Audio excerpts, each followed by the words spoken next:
বিবর্তনবাদের ব্যাপারে আপনারা সবাই কম বেশি জেনে থাকবেন, কিন্তু দুঃখজনক হলো আমাদের দেশে এটা এমন সময় চালু করেছিল যখন সারা পৃথিবী একে বাদ দিয়ে দিছিল। উন্নত বিশ্বে কোথাও পড়াচ্ছিল না, পাশাপাশি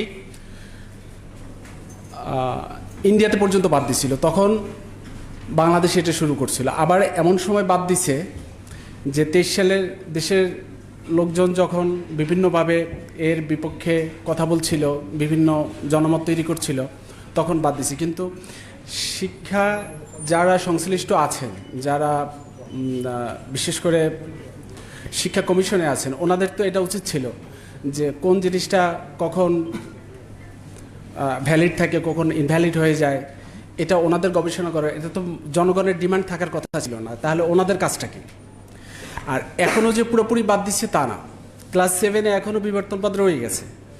ওনারা বিভিন্ন সামাজিক কৃষ্টি কালচার